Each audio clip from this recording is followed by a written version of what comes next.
Ei, me fala uma coisa, será que hoje é importante nós fazermos missão? Afinal de contas, devemos ou não devemos enviar missionários para outros lugares? Será que fazer missão é meramente construir templos em outros lugares? Qual é a diferença entre evangelizar e discipular? Essas e outras questões serão respondidas nesta videoaula, então não percam!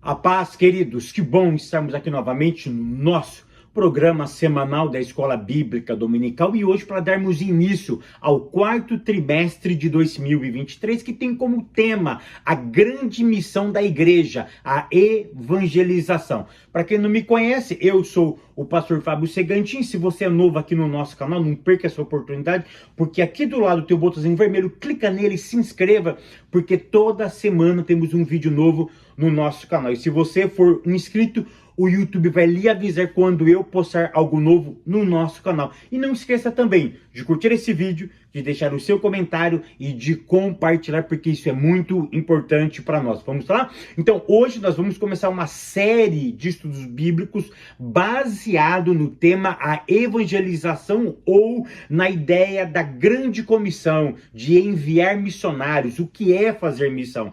E essa série vai ter 14 videoaulas e eu convido para todas as segundas-feiras, 7 horas da manhã, o vídeo já estará no ar. Então coloca o seu despertador aí, todas as segundas-feiras, 7 horas da manhã, uma videoaula sobre evangelização já estará aqui no nosso canal. E hoje nós vamos começar com a lição 1, que tem como título A Grande Comissão, um enfoque etnocêntrico.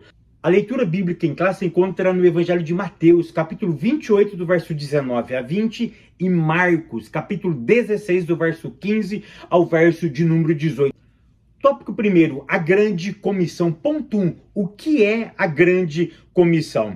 A igreja, ela tem uma grande incumbência, ou ela tem uma finalidade maior. Qual é a finalidade da igreja?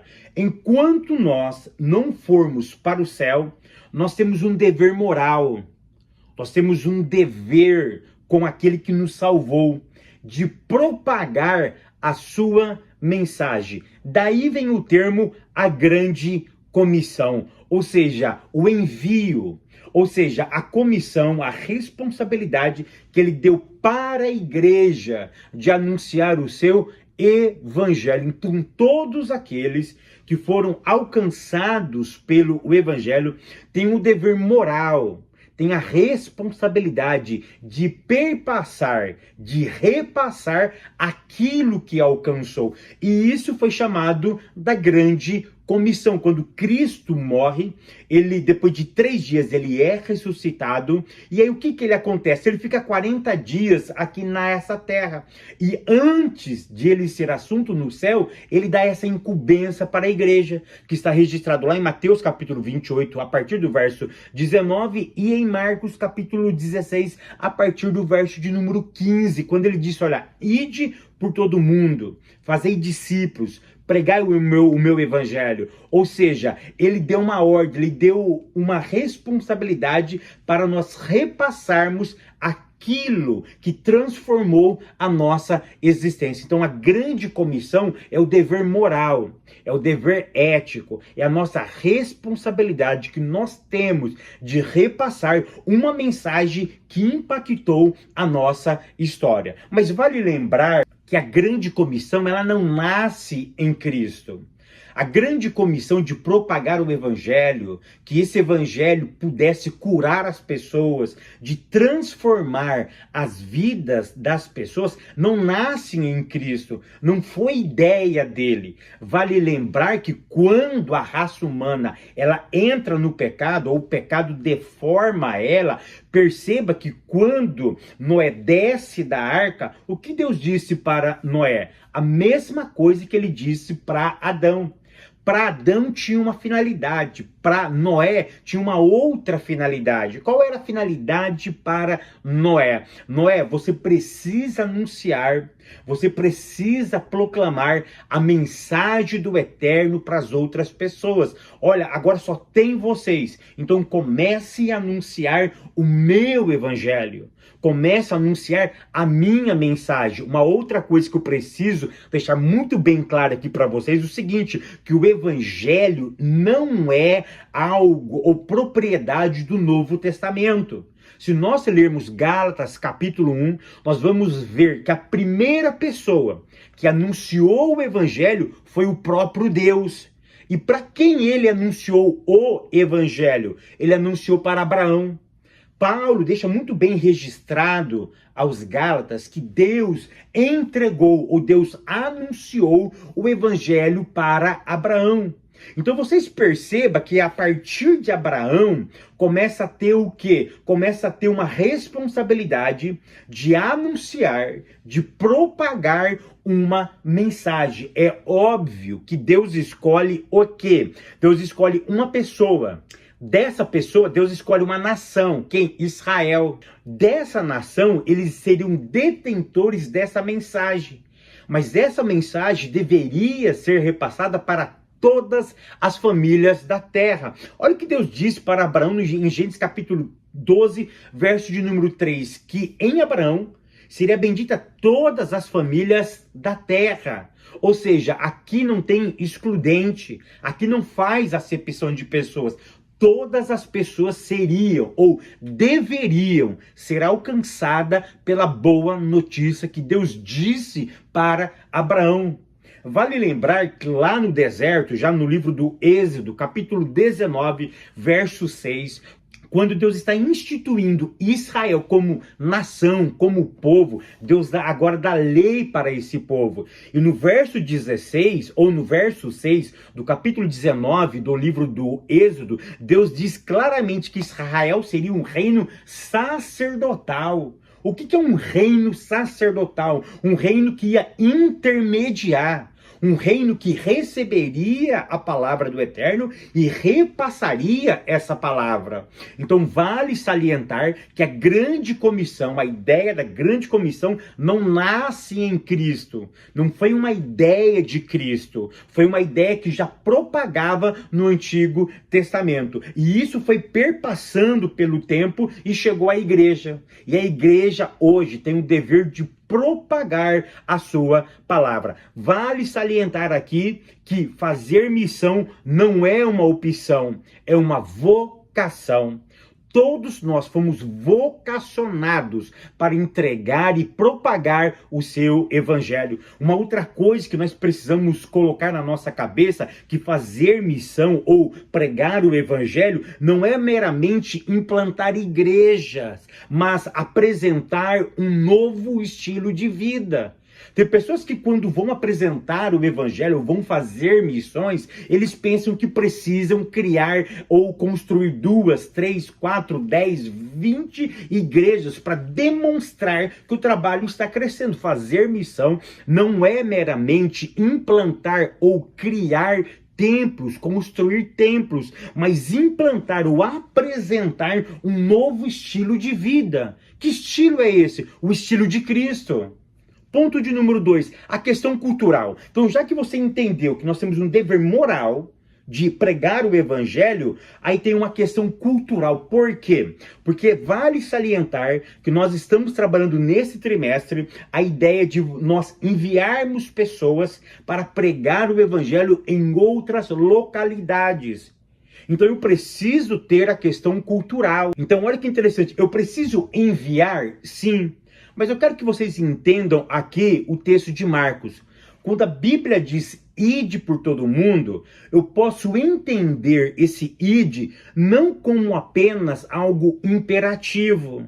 Ou seja, é uma ordem que eu tenho que sair do meu local para ir em outro local. Se isso fosse verdade, todos os cristãos deveriam se locomover. E se isso fosse verdade, a maioria dos cristãos estariam pecando, estariam descumprindo o mandamento. Mas uma outra ideia desse texto não é a ideia de exigência de ir, de sair do seu emprego e ir. É claro que isso alcança algumas pessoas, mas a ideia mais bonita, a ideia mais limpa, mais clara deste texto não é ide, mas a ideia é andando. Ou seja, enquanto você está vivendo e por onde você passar, não esqueça de anunciar o meu evangelho. Ou seja, enquanto você está andando, trabalhando, enquanto você está vivendo, faça discípulos. Ou seja, enquanto você está se movimentando, aonde você está, faça discípulos. É claro, é óbvio que existem algumas pessoas que o seu coração vai arder, que o seu coração vai pulsar mais forte. E ele vai ter isso como vocação e como um estilo de vida. Ele larga tudo que ele tem e ele abraça a obra missionária. Ele entende que isto é o seu chamado. Então ele larga tudo o que ele tem e ele vai se entregar a um chamado a qual Deus o vocacionou. Mas eu preciso que você entenda que a melhor leitura desse texto não é uma ordem imperativa, ide, ou seja, uma obrigação. Mas a melhor leitura é enquanto vocês vivem, enquanto vocês fazem, andando pela vida, não esqueça de fazer discípulos, porque a questão cultural, ela é fundamental. A questão cultural é um dos primeiros embates que faz um missionário voltar ao seu país. Mas daqui um pouco eu vou falar para vocês o que é mais importante. O que é mais importante? Você aprender o idioma daquele país? A cultura? Os hábitos? O que é mais importante? Daqui um pouco eu vou entrar nesse ponto com vocês. Ponto terceiro, a ordem de fazer discípulos em todas as nações. Aqui vale salientar um texto de Paulo, que ele escreve a carta de Paulo aos Romanos, capítulo de número 15 e o verso 20. Olha o que Paulo diz. E dessa maneira me esforcei por anunciar o evangelho aonde Cristo ainda não foi nomeado, para não edificar sobre fundamento alheio. Olha a preocupação do apóstolo Paulo. Paulo tinha uma preocupação de anunciar o evangelho aonde Cristo ainda não tinha sido anunciado. Sabe qual é o problema hoje da nossa evangelização? Que só queremos ir ou só queremos ser enviados para lugares onde o evangelho já está cheio, lotado. Hoje eu moro aqui nos Estados Unidos e aqui nos Estados Unidos não precisa de missionários. Essa história de que vamos enviar um missionário para os Estados Unidos, para com isso. Aqui está cheio de igrejas brasileiras. Está cheio. O camarada chega hoje aqui, ele aprende o A e o B da Bíblia e ele já monta a igreja dele. Ou seja, todo mundo que entende um pouquinho de Bíblia aqui, ele quer ter a sua própria igreja. Então pare com isso. Olha o que Paulo estava preocupado. Paulo estava mapeando aonde Cristo não tinha sido ainda anunciado, para fazer anúncio do Cristo. Por quê? Porque ele temia que nesse lugar estavam colocando outro alicerce. Ou seja, o estilo de vida dessas pessoas não estavam baseado no Cristo, na palavra, mas em outras coisas, em outro fundamento, em outra teologia, em outra verdade, em outra filosofia. Então a ideia é o seguinte, nós não precisamos de missionários brasileiros aqui nos Estados Unidos, porque cai entre nós, eu vivo aqui está lotado de crente, aqui está lotado de igreja, ou seja, igreja boa ou ruim, aí cada um tem a sua opinião, mas nós não precisamos de igreja aqui nos Estados Unidos. Então, eu preciso analisar isso daí, eu preciso analisar onde que está precisando. Existe uma estimativa que existe mais ou menos cerca de 24 mil etnias, e metade delas ainda não foram evangelizadas. Ou seja, existe uma estimativa no Brasil que cerca de 34 mil comunidades ribeirinhas ainda não foram evangelizadas. Eu vou repetir, no Brasil existe cerca de 34 mil comunidades ribeirinhas que ainda não foram alcançadas pelo Evangelho, que não existe um templo, que não existe uma célula, que não existe um local onde o Evangelho está sendo anunciado. Dentro do Brasil existe oito etnias que ainda não foram alcançadas pelo Evangelho ou está sendo muito mal explorada. Eu acho fantástico isso. Por quê? Porque nós temos um grande desafio. Esse tema, essa lição é justamente para despertar a igreja, aqueles que estão com o coração latente para uma missão. E essa missão, ela é urgente. Então, olha de novo o que Paulo disse em Romanos capítulo 15, verso 20. Eu vou observar onde Cristo ainda não foi anunciado e é para lá que eu irei. Olha o que ele diz. E desta maneira me esforçarei por anunciar o Evangelho, onde Cristo não foi ainda anunciado. Ponto 4. A eficácia e o objetivo da grande comissão. Fabio, para eu ter êxito, para eu ter sucesso na obra missionária, qual é a primeira coisa que você precisa ter? Qual é a primeira coisa que você precisa exige de uma pessoa? Paixão, amor, vocação. Ou seja, se você não tiver amor, paixão, vocação, se aquilo não estiver latente, patente, fervendo dentro de você, se isso não corre nas suas veias, você não vai superar nenhum outro obstáculo. Porque ninguém faz missão por dinheiro. Apenas. Por quê? Porque se você faz missão por dinheiro, quando você chega num lugar e falta dinheiro, você volta embora. Se falta comida, você volta embora. Se falta roupa, você volta embora. Mas o apaixonado, o vocacionado, ele não olha meramente isso. A paixão fala mais alto, o amor fala mais alto. E aí ele começa a superar as dificuldades que eles tinham. Então o que move um missionário? O que move uma pessoa amante da grande comissão? Paixão, amor. Isso é o fundamento. Antes de qualquer coisa, isso tem que estar patente em você, tem que ser latente, isso tem que mover a tua vida e a tua existência. E depois, Fábio, depois que eu estou apaixonado por isso, ser cheio do Espírito.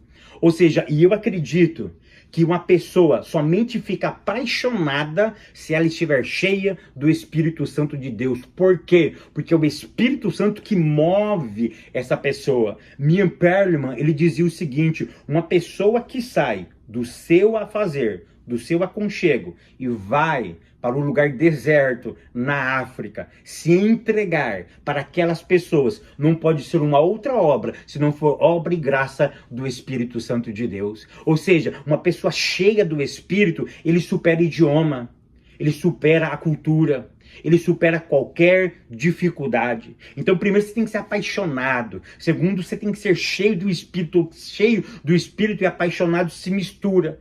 E depois que você está apaixonado ou cheio do Espírito Santo, você precisa fazer o quê? Se preparar, estudar, entrar num centro teológico voltado para missões, onde você vai aprender a língua, a cultura, e onde você vai aprender um pouco da palavra de Deus. Ou seja, mas antes de você se preparar, você precisa estar literalmente apaixonado e cheio do Espírito Santo de Deus. Tópico 2. Missões transculturais, conceito. O que é missões? O que é a palavra transculturais? Presta atenção. A palavra trans significa superar cultura. É aquele que supera. Ou seja, então um conceito mais apropriado para transculturais significa superar a cultura para alguma coisa. É aquele que está em movimento. Então, transculturais é aquele que supera aquela cultura. Por isso que ele precisa estar apaixonado e cheio do Espírito Santo de Deus. Ponto 2. Visão transcultural da Bíblia. Presta atenção. Se Deus envia, ele não segrega, ele não limita. O povo é específico, mas a mensagem é geral. Então, olha que interessante. A Bíblia tem uma missão transcultural. Por quê? Porque a palavra de Deus não é para uma cultura. é para uma geração inteira, é para todo o planeta. É por isso que João, lá na ilha de Pátimo, ele diz com todas as letras que ele viu pessoas de todas as tribos, raça, língua, etnia. Ou seja, ali não tinha preto ou não tinha branco. Ali não tinha somente o amarelo e não tinha o pardo, o negro. Lá não tinha somente o rico e não tinha o pobre. Não, lá estava todos os povos, todas as tribos, todas as raças, todas as etnias. Ou seja, toda a população estava naquele local. Porque a Bíblia, ela entrega uma mensagem, a mensagem geral. O povo que entrega pode ser um povo específico. E, na verdade, é um povo específico. Por quê? A missão de entregar a mensagem foi dada a Israel. Continua com Israel, mas a gente hoje faz parte. Então, hoje nós entrega essa mensagem também junto com Israel. Embora Israel não aceite o Messias, mas existem muitos judeus que aceitam o Messias. Então, esses judeus estão enviando, estão pregando o evangelho. Se eles pregam o evangelho, eles estão cumprindo o ID de Cristo. E a igreja tem essa finalidade, tem essa missão de entregar a mensagem de Deus. Por isso que um povo foi escolhido. Pode ver que isso não foi dado para Estado, isso não foi dado para empresa, isso foi dado para uma instituição chamada igreja, um organismo vivo que trabalha basicamente na fé daquele que o enviou. Ponto terceiro. Barreiras nas missões transculturais. Eu vou elencar aqui para vocês 3 barreiras que você encontra numa missão transcultural. Primeira barreira, no meu ponto de vista, mais crucial é o idioma. Porque não falar o idioma não é fácil. Eu estou aqui nos Estados Unidos há 4 anos e eu sei o que é isso na pele. Então, quando você não fala o idioma, para você comprar e vender, para você se comunicar, para você pedir, para você fazer qualquer coisa, o idioma é uma ferramenta indispensável. Então, isso acaba sendo um fator que pode desanimar algumas pessoas. Por isso que eu afirmo, se você não tiver amor cheio do Espírito, isso te faz regressar. Então isso é fundamental. No meu ponto de vista, hoje, em pleno século XXI, o ideal é você aprender antes de ir. Vale lembrar que Daniel Berg, o Narvingri, quando chega no Brasil, eles precisou aprender português. Mas a chama era mais alta. Um trabalhava e o outro estudava para aprender o idioma. Então um bancava o outro. Ou seja, a paixão falou mais alto. Mas hoje existe essa possibilidade de você se preparar primeiro para antes ser enviado. Uma outra barreira são o costume e os hábitos. Por exemplo, aqui nos Estados Unidos eles são muito frios. Sabe o que nós temos aí na igreja? Acaba o culto, todo mundo fica junto, tem aquele junta-panelas, tem aquele negócio interessante. Os americanos não têm isso. Por exemplo, aqui no Brasil, tem muito essa ideia de um na casa do outro, criança na rua, brincando. Você vai na casa do vizinho, você fica conversando com o vizinho, e aquela fofocaeira toda. Aqui não tem isso. Aqui não tem um vizinho na casa do outro vizinho, aqui não tem crianças correndo pela rua. Ou seja, são costumes diferentes. Eles têm hábitos diferentes. Você faz um monte de papelzinho e você coloca esse papelzinho na caixa do correio.